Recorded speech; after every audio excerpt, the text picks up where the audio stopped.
Start the show. Hey everybody, welcome to the Hot Seat on this Media Monday. I'm Ron Klopfenstein, and a lot of media is happening this week in the Mohawk Valley, and I have a jam-packed Hot Seat Media Monday for you. The studio here is filled with all these guests, and my guest today will include Sue Francisco from Whitney's Legacy, who will discuss the upcoming screening of the documentary film Zurawski versus Texas, and Sarah Macri and Jack Pflanz from the United Way of the Mohawk Valley will be here to talk about their celebration of 2-in-1 Day.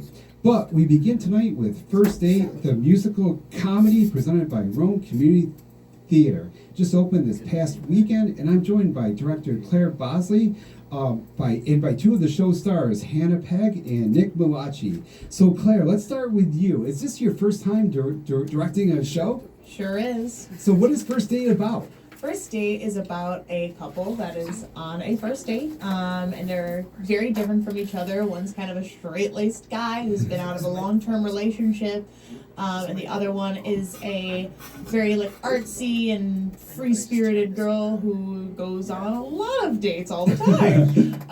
And they're on a blind date, and they're matched up by their friend and the girl's sister.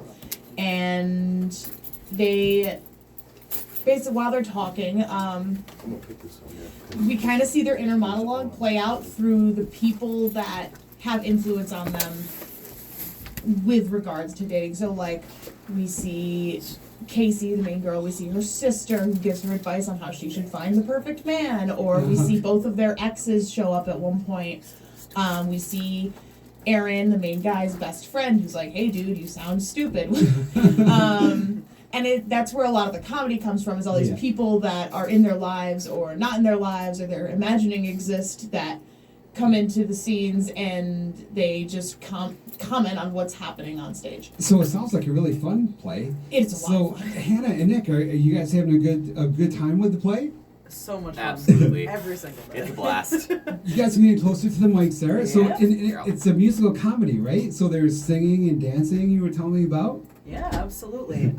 So I play Lauren. I play Casey's sister.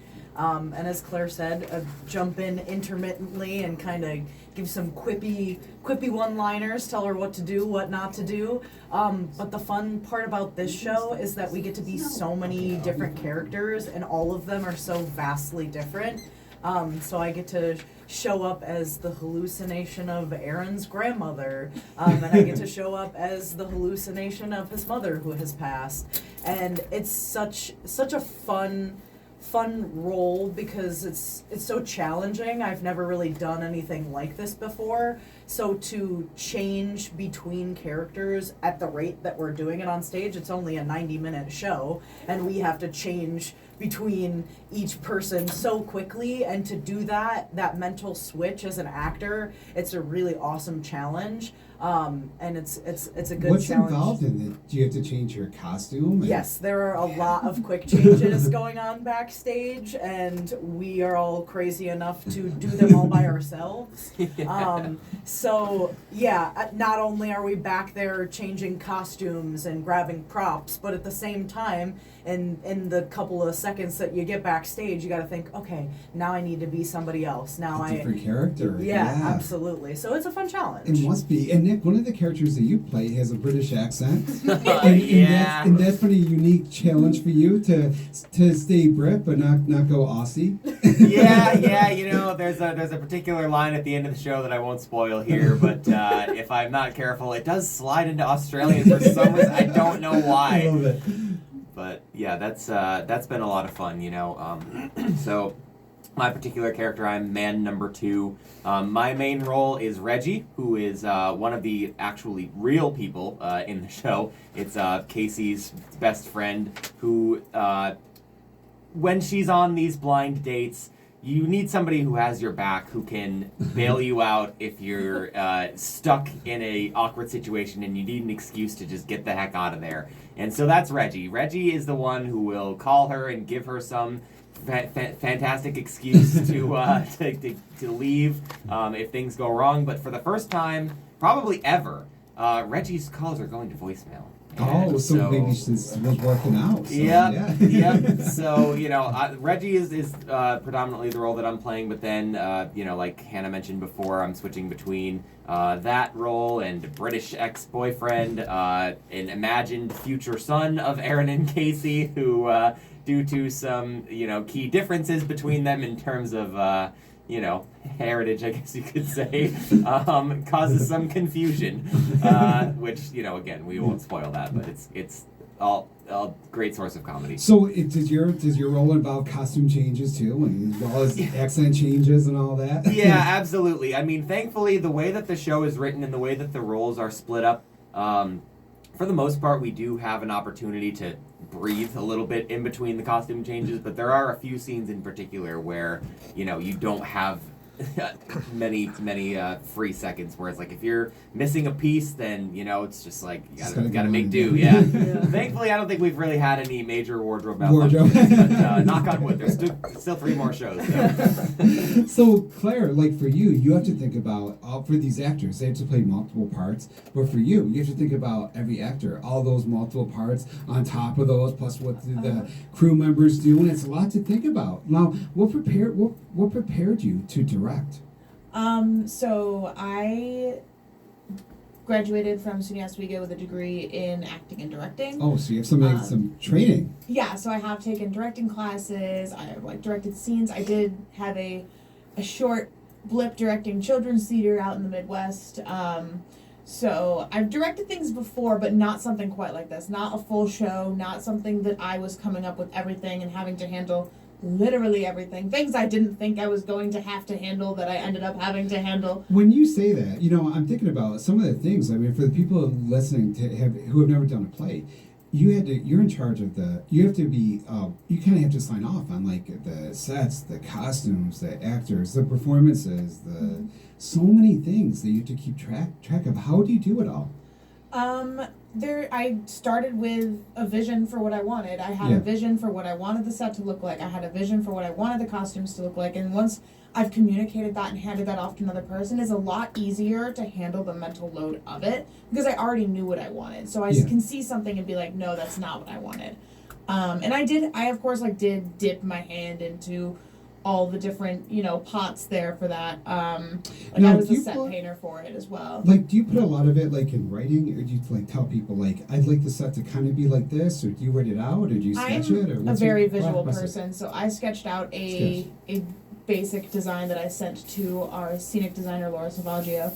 Of course, from Utica College, yeah. Yeah. I mean, Utica University, yeah. So I sent that over to her, and it was just a very basic thing, and I said, hey, can you make this Laura? Can you make this better? And then she made it better. she did exactly what she was supposed to do. She's very talented. She is very talented. We're pretty good there at Utica University. Yeah. We know what we're doing there. Yeah.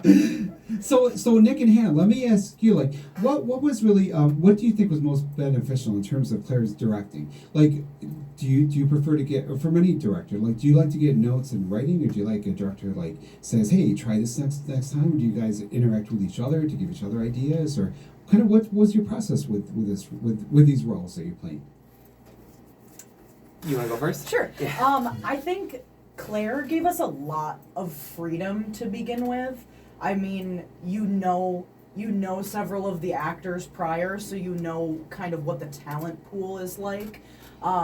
But she gave us some brief notes ahead of time saying, this is kind of how I want the character to lean, but let me see what you bring to the table first, and then slowly we'll start to fine tune. And so as we've been going through, during tech rehearsal and stuff, we got a lot of notes, like specifics, like how to deliver certain lines or how to move as a character. And then closer towards the show, we kind of stopped with the notes because we all, as actors, kind of gel, I would imagine. Yeah, as actors, we kind of are good at playing off of each other. So towards the end of the rehearsal process, there, we kind of all just were able to play off of each other. It must just like start to work. Yeah, right? yeah. Kind of come together. Yeah, absolutely. Nick, how about you? Like, what's your process to approach a part where you have the different roles? Like, you're kind of like doing 3 parts at once. It Yeah. must be different than like doing one part. Well, I think, to what Hannah was saying earlier, there's definitely a certain comfortability when you know the people that you're going to be working with. And having met Claire and some of the other folks through Anastasia over the summer, it just kind of like broke down some of the, I don't want to say walls, but like, as opposed to like going into a new theater or with a new group of people that you've never worked with before, you're not really sure what that dynamic is going to look like or how you're going to establish that line of communication that works for, everybody involved. So that was really just like... it's kind of nice that you guys kind of have like the theater troupe feel there, Yeah, like, yeah, seeing absolutely. Faces pop up, and one of my favorite local actors, Justin Jones, has a big part in the play, right, Claire? He sure does. I'm happy to hear that because I always see Justin's play. So what does Justin do? Justin plays Aaron. He is the guy that is on the date. And it's funny for him because he's used to playing very eccentric, very out there type characters, and Aaron is just kind of a guy. Like he's just a guy, and he's like a very nervous, straight-laced guy who doesn't really know what he's supposed to do on a first date because he hasn't been on one in 14 months, 3 weeks, and 2 days. But who's counting? But who's counting? Yeah. And so he's trying to navigate that and makes a whole bunch of mistakes the entire time. So it's really he's gotten into it a lot differently than he's gotten into his other roles, but he's had a good time with it. What was it like when you guys were when the casting was done and like you're ready? Like first you probably do a table read, right? Like you sit around and read the script and see like give some ideas of like kind of how you feel the characters will be, and then do you work from that to like rehearsing or blocking or? We started with a table read, and we just got to see how each other was like, playing the roles, reading the lines, and everyone got a feel. That was the first time everyone had sat down and worked with each other, so everyone got a feel for everyone else in the room as well. And then we jumped right into the music. The music in the show is weird, so we were like, it's all over the place. Really, like in genres or like how so? No, there isn't a genre. It's so.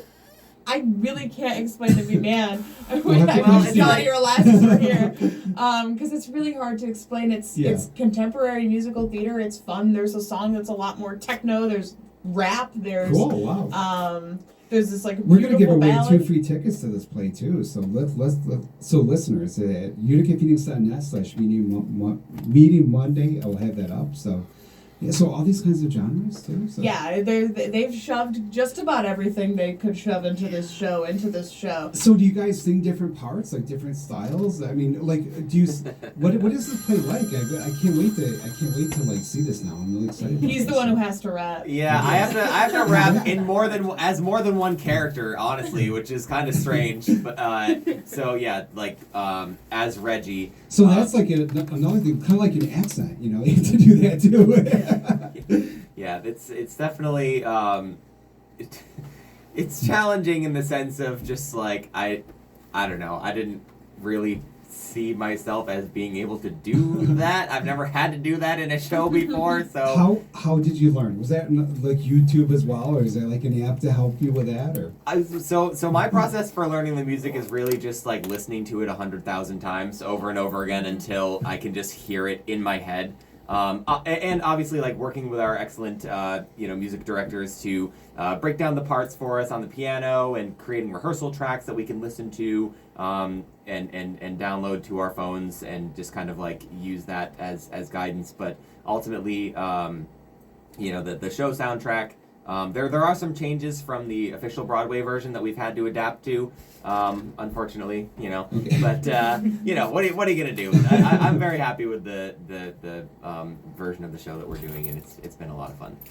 So like with Anastasia, a lot of you guys were part of that too. Like one of the standout things was that like backwards projection thing that they had, the technical stuff. With this show, like what are some of the technical things that you guys have kind of achieved?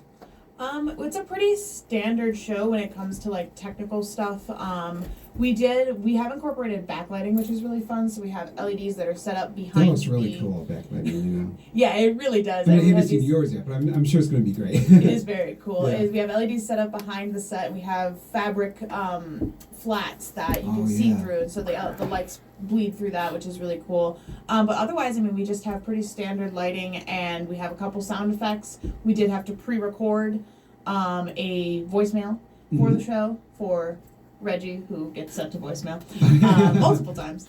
But otherwise, I mean, we do have a live pit, so that's really awesome. We have a live band, and we're very, very fortunate to have them. Hannah's brother is a member of the live band. One of the things about your theater too is like no matter where you sit, you have really good view. You know, of all the theater groups like I've seen, I really think like I've sat like in the back row and I can see the faces still. You know, and I think it's really impressive like that. What are some of your favorite parts of this play? Before we leave, I want to give you a little preview without a spoiler. Like what can people look for at first date?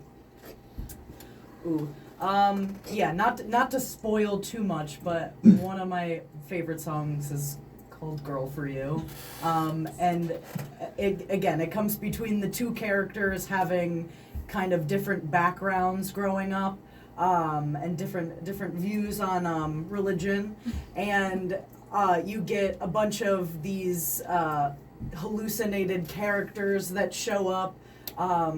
And That sounds really I cool. don't want to spoil it You don't too want much. to spoil but too much. So.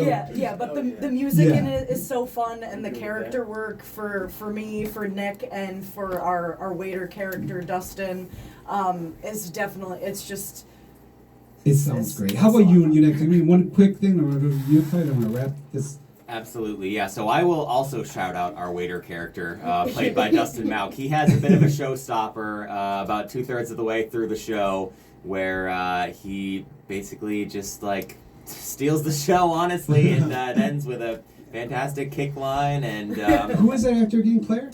Dustin Mauk. Dustin Mauk. We'll have to look for him. So Claire, thank you all for being here today. Is there anything you want to add before you go, Claire? It's Friday, Saturday, Sunday. Yeah, it's Theater? this Friday, this Saturday, and Sunday at Rome Community Theater. So that A is good Valentine's Day yeah, thing, Friday right? is For Valentine's Friday, Day, yeah, so, yeah. Yeah. Rome Community Theater presents the musical comedy First Day on Friday, Saturday, and Sunday. You can win 2 free tickets to the play by visiting our show page at uticaphoenix.net/Media Monday. Thank you to our guest, director Claire Bosley, and 2 of the show's stars, Hannah Pegg and Nick Malachi. When we come back, Sue Francisco from Whitney's Legacy will tell us about a special screening of Zurawski versus Texas, which will take place on Wednesday at MVCC in Utica. Then Sarah Macri and Jack Pflanz from the United Way of the Mohawk Valley will be here to celebrate 211 Day. I'm Ron Klopfenstein. You're with 95.5 FM The Heat. This is a Medium Monday. I'll have more after the break. This is 95.5 FM The Heat. Yeah. Welcome back. Sue Francisco is joining me now. She founded the organization Whitney's Legacy in memory of her daughter, Whitney Grogan Vega, who died at age 31 after an ectopic pregnancy. An article in the Rome Sentinel by Sue and Whitney's friend, Jennifer Boulanger, describes Whitney as having embodied an extraordinary generosity of spirit and goodwill. I don't know. Empathy Somebody was her turned gift stuff and down, her bro. I don't catalyst. know. Like, She was the first one to it's stand up probably for the the oppressed, soundboard that's above to the speak computer. up against You know what I'm injustice, talking or about, in to the corner. deliver a meal for an impoverished I think it has something to do neighbor. with that. I And don't know. that article, But I know and one I'll put a thing, when link I to went it to in our the- show notes. You know, I Boulanger looked at the writes, computer. if death is They a had the thief, volume. Someone grief turned the is an volume all the way accomplice. down. It urges us to draw the curtains, to turn ourselves inward, to tend to ourselves. Welcome to the show, Sue. So I want to ask you first, like, how did you find the strength to not turn yourself inward, but to do something to celebrate your daughter's legacy and to do something to outward to help the community? It would have been very easy to turn inward, very, very easy. I have my friend here, and I literally just found out 2 months ago that literally 4, 5, 6 o'clock in the morning, I already knew I had to start a foundation in her name. I mean, at first, probably, I'm sure at first you were just devastated, but you know I was a robot. how, yeah, I just, for months, Right. just one foot in front of the other and went through life. Like, Yeah. yeah. But I You can pull your knew mic a little bit closer, so you can Okay. pull the mic a little closer. My daughter knew me, Yeah. and she knew that I wouldn't curl up and die. And that's just not my personality. And all she ever wanted was good in this world, and she did even the slightest little gesture every single day. Yeah. She had just 2 weeks prior, she started her 3rd week at like her dream job. And when she called me to tell me she got the job, she started to cry. She said, "Now I can help the children of Philadelphia." Wow. So that's how she was. Like, it was Yeah. her dream job. Yeah. To help kids. But not to help kids. But to help people. She's got to help somebody. Yeah. But instead of being, she was excited, don't get me Yeah. wrong. Yeah. But the main thing was she was going to help somebody. Yeah. So that's kind of her in a nutshell. Right. In So- an ectopic pregnancy, the fetus forms outside of the uterus, It's the fertilized egg, the egg. which the- typically, most times, ends up attaching to the fallopian tube. Right. Which doesn't work. And as because, the egg grows, the fallopian tube is not pliable, yeah. so it bursts. Right. She did not know she had an ectopic pregnancy. Yeah. I didn't know she was pregnant at all. Yeah. She got very violently ill. Yeah. Thought she had the stomach bug. Her last Google search was stomach bug. Right. Stubborn as she was, she wouldn't go to the hospital because she thought she had the stomach bug. And basically she was bleeding internally, which was kind of like crushing her organs. Yeah. Yeah. So, What gave you the idea to form this organization in her name? I just knew I had to. I Yeah. don't know if there's any certain thing that gave me any specific idea, but Yeah. I just knew, first of all, I knew if I didn't do something, and I didn't do something proactive, especially with the way the world is going, Right. Right. that I would curl up and die. Yeah. I mean, Whitney is my only child, Right. you know, and Oh, I'll never have a grandchild, yeah. and it would be really, really easy to curl up in a corner, Yeah. but I needed a purpose. Right. And again, my daughter knew me. She knew that I wouldn't be the type to curl up and die. Yeah. And I've had many, many, many people say she'd be proud of me. Proud's Sure, not the sure. right word. Yeah. She would be happy. Yeah. She would be proud because she knew what I was going to do. Right. Right. So, So what is it you are going to do? What does Whitney's legacy do? well, we have, within 6 months of being founded, we donated $6,000 to 2 different organizations. One, Center for Reproductive Rights, Yeah. and the other one to Elevated Access, Mm. which is a foundation that has 2,000 volunteer pilots that fly women for reproductive health or people for gender affirming care, Yeah. because the laws for gender affirming care is just Same as bad as draconian laws. Yeah. it is, yeah. if not worse. Right, Than, right. So, those were our first 2. We're just trying to do what she would want. Yeah. Now, if anybody had ever told me I'd be like this abortion activist, Yeah. Right. Right. I would never have believed it. But I Yeah. did not understand truly how abortion is healthcare. Well, why don't you talk Until- about that a little okay. bit? Like, Well- so for Whitney, I just like she was in Pennsylvania, so like She was in with Philadelphia, yes. with her situation, it wasn't that the doctors were prevented by law from giving her health. No, you know. it had nothing to do with the restrictive Right, bans. right. Nothing. But for many women who live in red states, like I was reading some of the case studies that are covered in the documentary. Yes. I mean, people with babies in their body who had died, Mhm. who were told go home and then wait until your body expels the dead body. Like they wouldn't even take it out. If so. you're lucky enough to expel the dead And body many before you women die. right? I mean, yeah. Yeah. So No, and it's not. yeah. When you said red states, I kind of bristled a little bit because the thing that gets me the most, first of all, I have learned that abortion is not a dirty word. Right.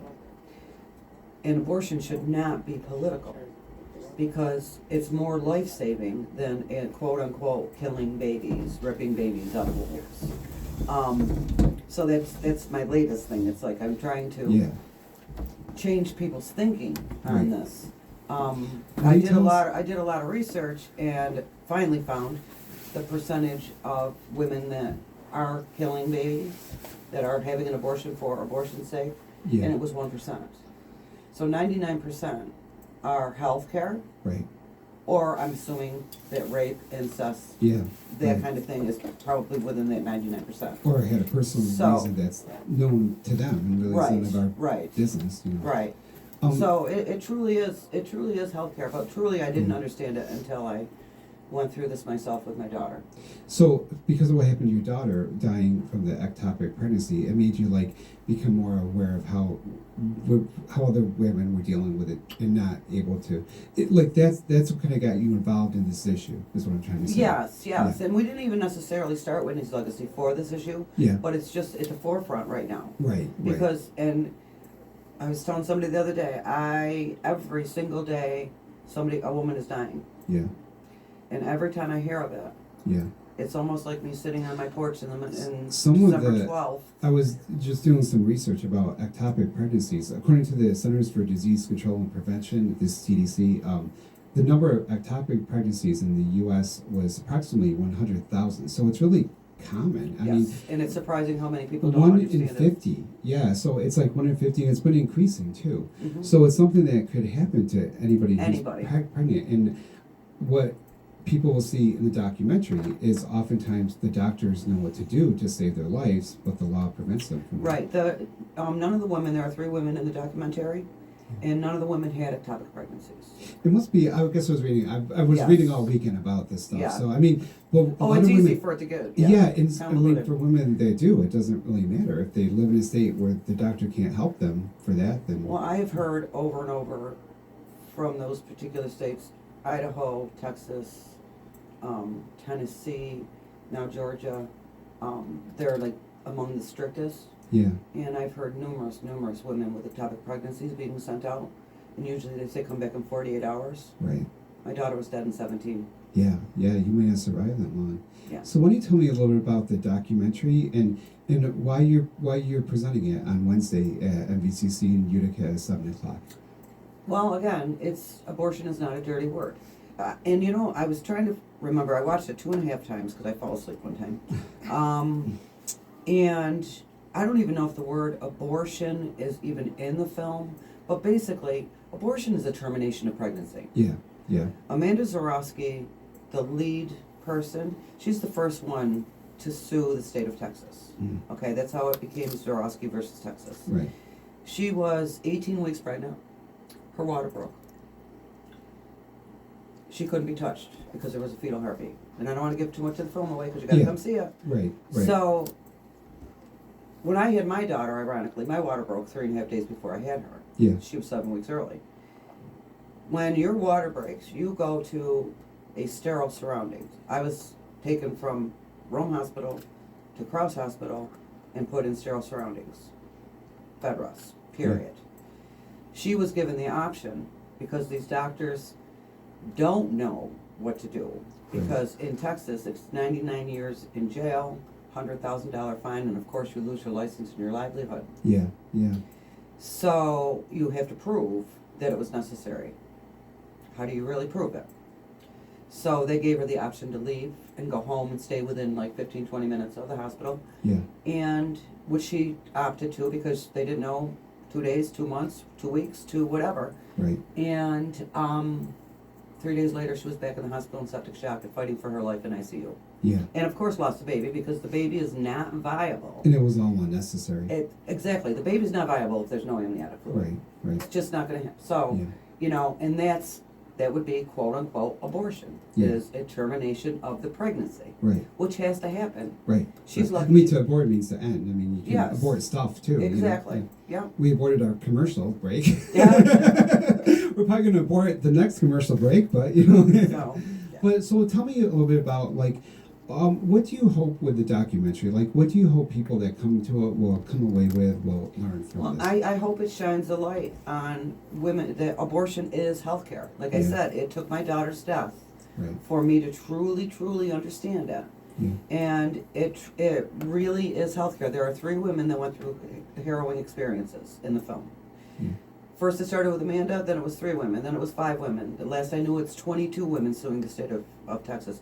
These women's lives are changed forever. Some of them no Forever. longer have And children. quite often, right, when we talked about the ectopic pregnancy, there was one woman that was sent away for 48 hours. By the time she came back, they had to take her fallopian tube and part of her ovary. Yeah. These are people that want babies. These are Right, not baby right. killers. Right. So that's what I'm really hoping. I really want to shed the light that It is healthcare. Yeah. And there's so much propaganda out there about, dear God, 9th month pregnancy. I mean, it's like common sense tells you a woman is not going to waddle around Right. that right. pregnant just to say, here, get rid of it now. Yeah, No, yeah. not gonna, you know. So there's so much misinformation on it. Yeah, I wanted to read one of the reviews of the documentary too, because it gives people a good idea of what it describes it well. Zurawski versus Texas is an urgent and compelling documentary that sheds light on the inhumane and devastating consequences of Texas's restrictive abortion laws. It follows the legal battles and intimate personal stories of several women who were denied essential health care, powerfully highlighting the vital importance of protecting women's autonomy, reproductive rights, and bodily integrity. Was that something that was important to your daughter? Oh, like yeah. women's rights? Well, and equality? ironically, my daughter got her master's degree in public health in June of, I was going to say 1922, dear God, 2022, and her thesis was on maternal mortality rates of minorities. What Because was her more often position? than not, it's minorities Yeah. because they don't have the means to get out of state to get the care that they need. So Right. I mean, when I was reading about it over the weekend, I mean that's one of the big one of the main things is that people of a certain socioeconomic level, if they really need help, it may be a hardship, but if they need it to survive or to preserve their fertility, I mean, they can get on a plane and go to a state where there's health care and they can get right, that. but is that not Well, a shame? poor to women say- can't. Right. Yeah, exactly. Right. So they're really stuck, and oftentimes the consequences are so and it's just for political, It should not be show. political. Right. So that's my. Why do you think it is? Like, Why? what do you think is like? God, don't make me go down that rabbit hole. Well, I please. wonder, do you think that maybe that what needs to happen is there needs to be more groups like yours and more documentaries, more events like this screening, to get people to talk about it more.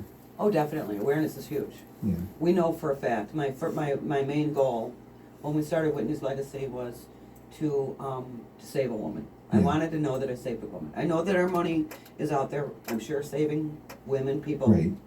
But we did find out that we saved a woman. How? A friend of mine was talking to a gentleman, and I will say 99% of men do not even know what the term means. Right. Ectopic. Exactly. I didn't know until I looked it up. Right. So this weekend. Men don't know, and quite honestly, women, myself included, hence the reason I started doing research, and then, of course, the algorithms bring all this other stuff to you. Yeah. They just don't understand it.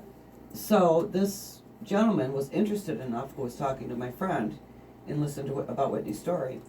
And I'm not sure, it's a little, I don't have all the details, Yeah. but he was speaking with a pregnant woman who wasn't sure if she should go to the hospital, she wasn't going to go, and she had a midwife. And he said, no, you need to go to a doctor. And she went to the doctor, and she had an ectopic pregnancy. Wow. Wow. So, in that, I found out in the evening of the first anniversary of my daughter's death. Wow. Wow. So, that was my gift for that day. Yeah, yeah. Well, you're really doing really great work with this, and I would like to have you back sometime to talk would more love to. about this. I wish we had more time today, but there's so much happening.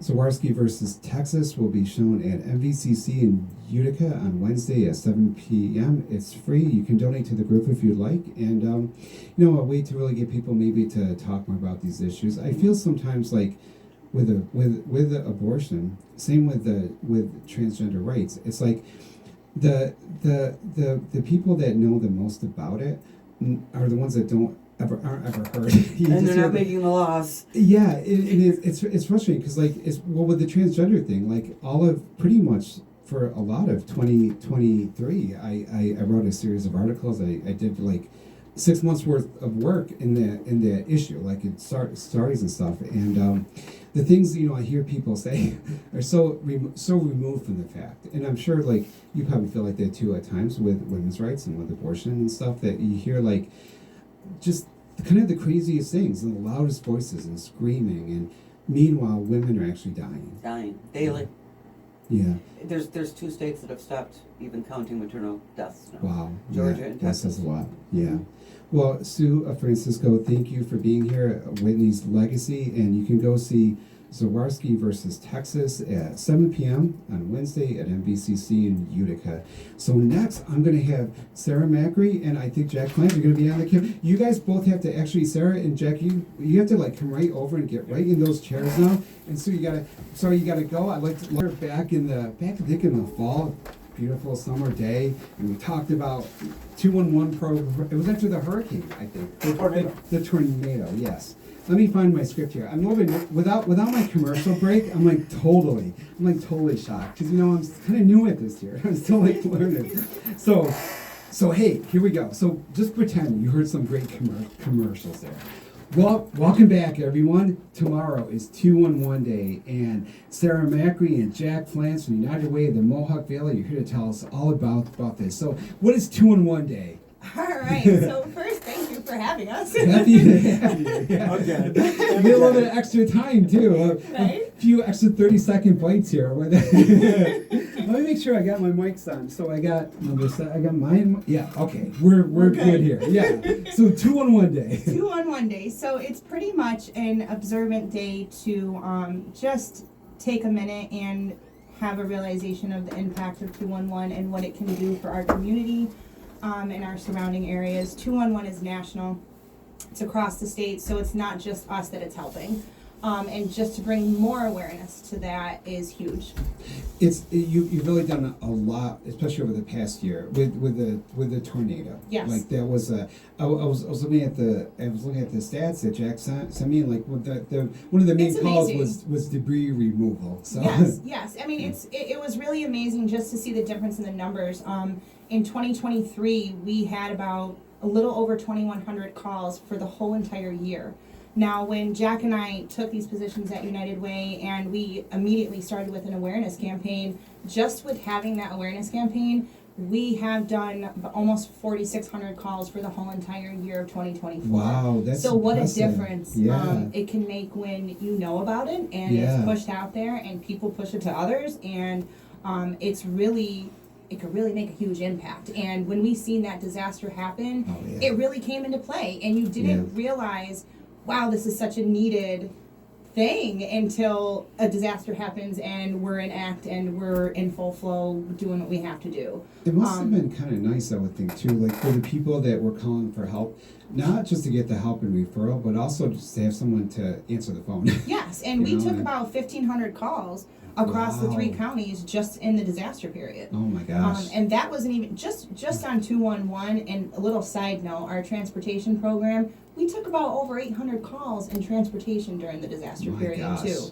So we were in full force covering You were busy. with 211 and our Land United Transportation, which was really amazing. And it's amazing to see what people can do in such a short period of time and how many people we actually helped through situations. Not only did we do a debris cleanup list, but we were able to activate any updates that happened in those counties in that situation. We were there putting it full front for all of the public to have that updated information, what to do, where to go, places to get help, what's available, what's not available, road closures. I mean, we were able to cover an amount of things. Yeah, like if there was an area that trees were down, you couldn't get through, people were not only calling for help, but they were calling to report those situations. So we were able to take that to emergency management, we were in contact with every team that was involved in the disaster. So we were able to get the information over to them, have them get information to us, to the public. So it really was just a whole full circle effect, and it was amazing. Builds community in terms of people like interacting with one another too. So how long has 211 been around? And Jack, tell me, like, what is 211 in a nutshell? In a nutshell, 211 is a referral and resource hotline where people can call and get information on just about any non-emergency need that arises. You can get help from shelter to food to heat to if you just moved here and need a dentist or need an insurance agent or you're looking for a gym. It's pretty amazing, all the information people can get.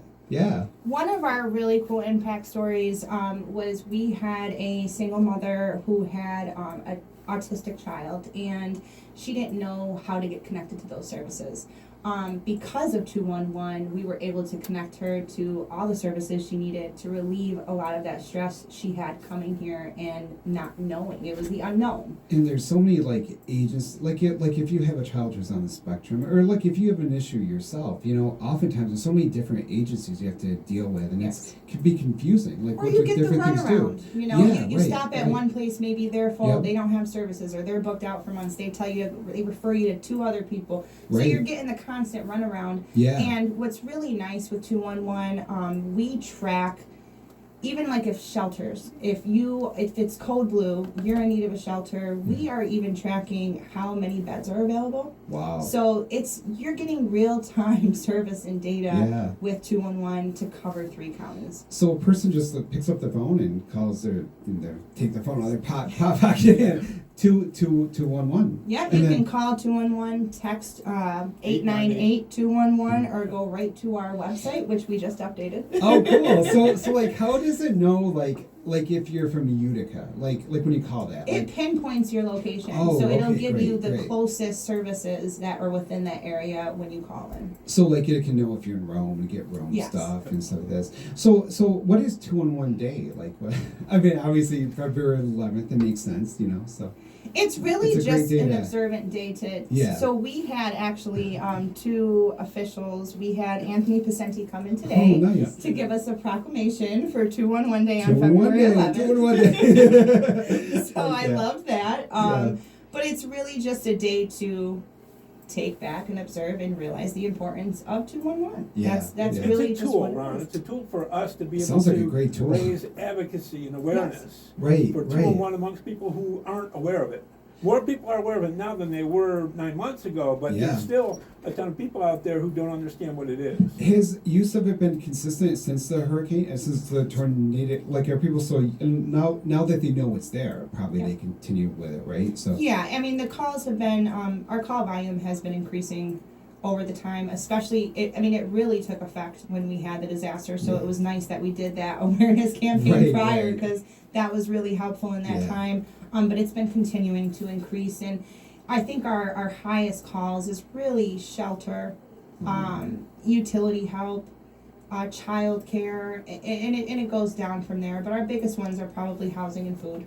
What do the calls, the concerns, the needs, or what does it tell you about, like, kind of like what needs to be done in this area? Like, what Well, is that's you one gather of your the- data from Yeah, this, that's right? one of the great things about the program is it gives us data on what the needs are in the community for us Yeah. to be able to tailor those needs to our programs. Yeah, And yeah. fill in those gaps. Right, right. You know, there's a lot of gaps in services, and there's a lot of barriers that people have to face to get those services. Like, what are some of the barriers that people have to face, and how do you help them overcome them? So, a good example, I think, of a huge barrier, especially in housing, for individuals that are facing homelessness, they go to these housing programs, you have to have a ton of documentation.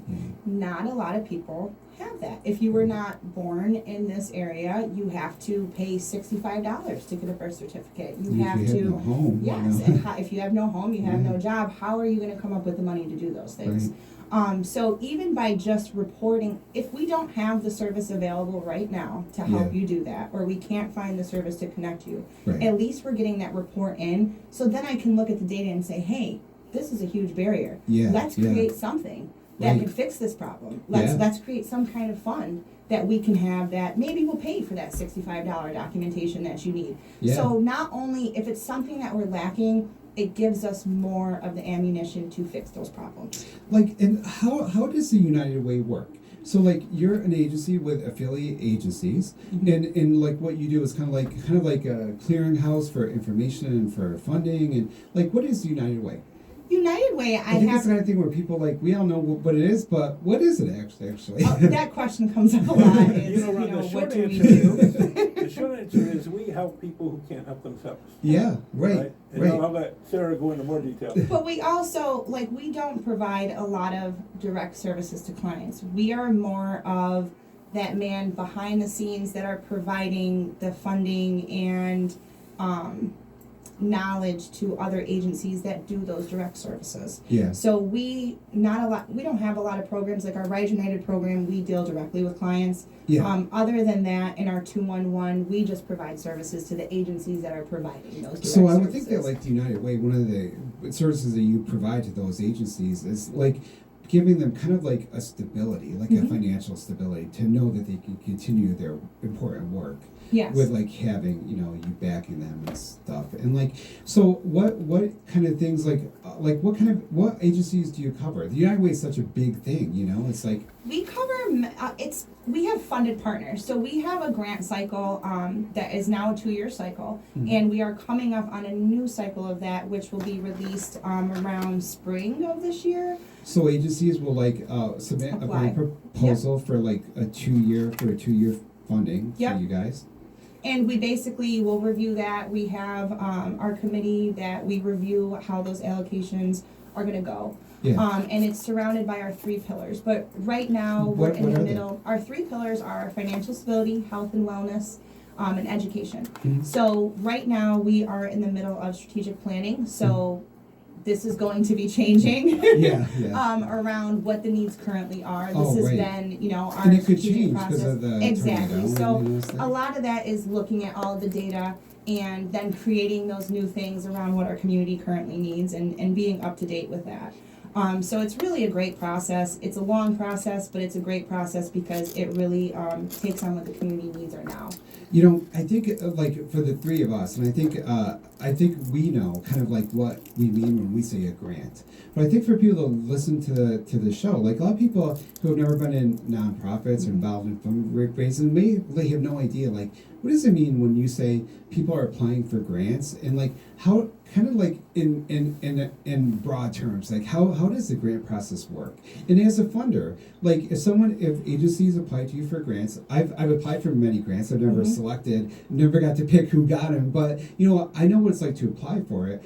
When you're receiving grant applications, what do you look for? The biggest thing that I look for is what is the highest need in the community at that point. When we have that data to back it up, we kind of we can review what programs are going to fit with those highest needs, Yeah. and then rate it from that point. So like I mean, and this is just in general terms too. Yeah. Like a person writing a grant, because I've written grants before. Like one of the things that you want to write in a grant is you want to write you want to articulate the need, Yes. and you want to articulate the need and explain your like proposed intervention, Yes. and then kind of say like what you need to do it. And then probably the last part really is like how will you report your results back to the funder? Yes. Is that kind of like in a nutshell? Would you say kind of like what a person running a grant? That's what because they're asking for money. Yep. I think that's your basis in every grant that you write is you want to have what you're applying for, the basics of it, how much you're going to need, what you're going to use it for, how you're going to report it. And also, when you have data to put into that to prove that there is a need for it, Yeah. that's what really gets someone's eyes to open because you can't deny the numbers, you can't deny Right. the facts. And that's what goes back to 211 Mhm. because 211, every time a person calls in, we're getting those numbers, we're getting the data, we're getting the facts. Then we can go and present that and say, hey, this is what our community needs, and the community has spoken. It's Yeah. right there, you can't deny it. So, the Right. more data you have, the better your The odds are. better picture you have of what's needed out there. Yes. What is it you guys both do? And you talk about you sort of your positions with the 211 program and how it's taken off and stuff. What are your positions? What you say? Well, I am the Director of Development Communications. So do you do PR? Is that PR? So the communications part is public relations, Yep. where I work with a lot of the members of the media, including yourself, and try to raise as much awareness as possible about the programs that we have Mhm. available to the public. The other part of my job is fundraising. Yeah. So I do a lot of work. I'm working with a grant writer. Sarah and I are both working with a grant writer to bring in funds to help with Ride United, with 211, with a couple Yeah. of other programs we're looking at. I'm working on an event right now for this spring. We're doing our inaugural recognition honoree breakfast Oh, nice. on May 6th. So I'm putting all those pieces Oh, together. cool. I also reach right out to our donors on Yeah. a yearly basis. Yeah. Ask for them to send in checks and donate by credit card. So when you reach out to the media, like I know what it's like to get those requests. How do you do that? What's your process to like contact people in the media and get Sarah booked on shows? And how do you do that? And Sue, Yep. you have booked before. And so I take a look at what's happening, what are we doing, and is it newsworthy Yeah. to the media? Because there has to be value to the media's Like audience. the 2-on-1 angle is like a Yeah. like kind of like a cute hook to make it Yep. something we can talk about. So, Exactly. Yeah. So I look for that angle, I look for that hook, and then I look for the best medium Yeah. to get that across to the audience. And I like to do kind of a broad targeting process where I'm going after radio. So Yeah. for yourself, I send out a press release to Yeah. newsprint. I contact the local TV stations. So between Sue just did our executive director and CEO, Sue Atira, just did an interview on the Joe Kelly show Oh, nice. that nice. aired yesterday. Yeah. Oh, I saw that on your So- Facebook. Yeah, Right. so this week. You're very we're- good at promoting stuff, Jack. Thank And you. that impresses me because if there's one thing that impresses me, it's promotion, and you do it well. So I try. Yeah. Coming from me, that's a compliment. Yeah. Because I know how to promote stuff. There's no one in this county that doesn't know about Hot Seat Media Yeah. Monday. Absolutely. And so this week we're doing a radio tour, Hey, and cool. we're also doing a news talk segment tomorrow with WKTV. WKTV, yeah. And so basically I take a look at what the program is. I figure out how to make it, for lack of a better term, sexy. Yeah, right. Because you have to have something to talk about. Like, you know, Yes. because you guys have been on with 211, but now it's like tomorrow is like 211. So things like this, like, as a PR person, are important because, like, it gives it a reason to come on the show. So, like, a lot of people, I think, it may interest people to know, like, part of doing PR and media stuff is like you try to find clever little things to be like, well, you know, I know I've been on your show before, but tomorrow is going to be, you know, Yeah. special, you know. So and you do that well, Jack. Thank you. Well, So- one of the things Yeah. I get as my pitch for both you and everyone else we're working with is we'd like to come on and talk about 211 Day, but we can also talk about what 211 is and how it affects Right. our county Yes. and how it affected our area during the tornado. Yeah. I mean, it especially really hits home here, Yeah. you know. It's like, so Sarah, what is it that you actually do? So I am the director of strategic impact, and what's nice is that I like mine that and title. Jack's. That's a good you. title. That's a very Feel good with it that is too. such a very 2025, 21st century title. Director of Strategic Impact. Yes. I love that. We should all be a director of strategic impact in our lives. yes, you should. But Jack and I's job really do collide in a lot of places. All the campaigning Jack does, all these events he does, and all the money that he brings in Yeah. from donors, that comes back to me, and that's what we allocate to our funded partners. Yeah, So that's yeah. where the grant cycle comes from. If it wasn't Jack doing his job, I wouldn't be able to do mine either. Right. And vice versa. A lot of the things that I have to go Oh, and yeah. promote, if I didn't have him, it wouldn't be successful. So It takes a really lot to works do all hand this. in hand with every position in our agency. How big is your agency in terms of employees? We're only about 11. About 11 people. We're That's small. amazing. We're a You do small that much group, but work. we get a Yeah. lot done. Yeah. Yeah. In my department, it is just me and one other employee, and Wow. we My run about. department. Jeez. Yeah, we Yeah. run. I think we got. So we have 211. We have Ride United Transportation. We do emergency What is their food and Ride shelter. United Transportation? So Ride United Transportation is a service that we can push out to anyone who's low income. Really, there's some eligibility requirements there, but it's a $26 credit for a ride. Oh, So nice. say that Through you Lyft. need to, Oh, through okay. Lyft. So we Through partner with Lyft. Yeah. They perform the rides, we push the request in. Mm-hmm. So a lot of people that we get are elderly individuals. They need Yeah. rides to grocery stores, or you'll get people who just have been released from jail and they need help to get to essential services. Right. Or just in general, you need a ride to school. You need a ride Yeah. to work. I have a lot of employees that call me just to get rides to work because they have no They could transportation. lose their job, and then it's Yes, like the so cycle it's huge. perpetuates. Legal services. We cover the highest use cases in crisis needs. So Yeah. it's really, even in after hours, you can put a request in. Say you need a ride to a medical appointment. I had one girl I worked with 2 weeks ago, 26 years old, single mother. going through cancer, didn't have any ride to chemotherapy.